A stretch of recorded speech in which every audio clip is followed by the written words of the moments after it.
fridge? Silver dollar.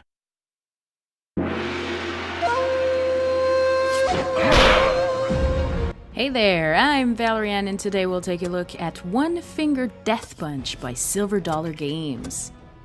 Let's face it, we've all at some point in our lives wanted to be a martial arts master, a Mr. Miyagi, or even a Daniel-san replica. Well, fellow indie game lovers, we've got the perfect solution for you, One Finger Death Punch. The point of this game is to survive through multiple kinds of levels, just like a good brawler game would be.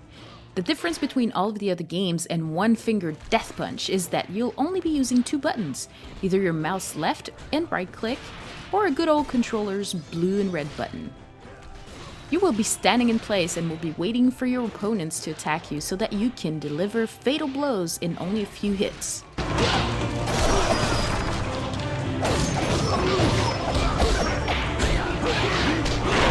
Let's take a look at the visual style of the game. Yes, these are stick figures, or what Silver Dollar Games described as men's toilet signs. But really, take a look at the vast Asian-themed backgrounds. They're stunning!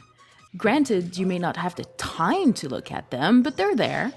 The impact splashes, lightsaber nunchuck levels, there's a multitude of great graphics in One Finger Death Punch, but the only problem is, we can't really appreciate them. The levels are so action-packed filled and your eyes are so focused on one or two things at a time that you can't really stop and appreciate it. Will this stop me from playing the game? Ah, hell no.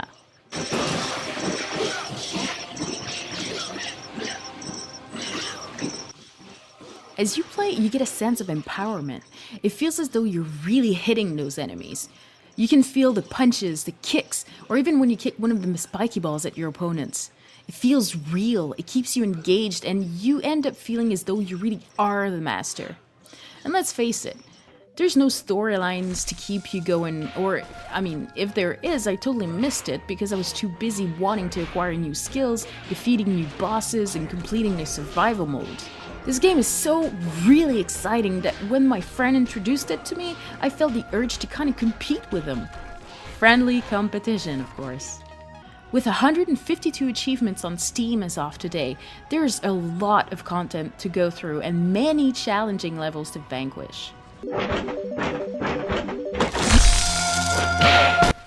Not only is this game filled with adrenaline kicks, but One Finger Death Punch has a very good soundtrack to seal the deal.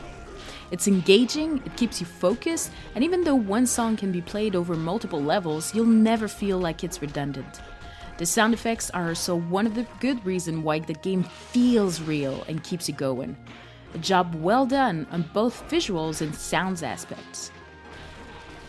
I think the only complaint, well, if you could call it a complaint, that I have with the game is that even though the UI is great, the game really easy to understand, it's still keeping my eyes on two things: colored bars and numbers. One of the reasons I enjoy playing the blind levels where you kind of have to guess when to hit is because I'm looking at the designs. Otherwise, the whole art scene is completely ignored because my eyes are too busy looking at the simpler, yet very important things.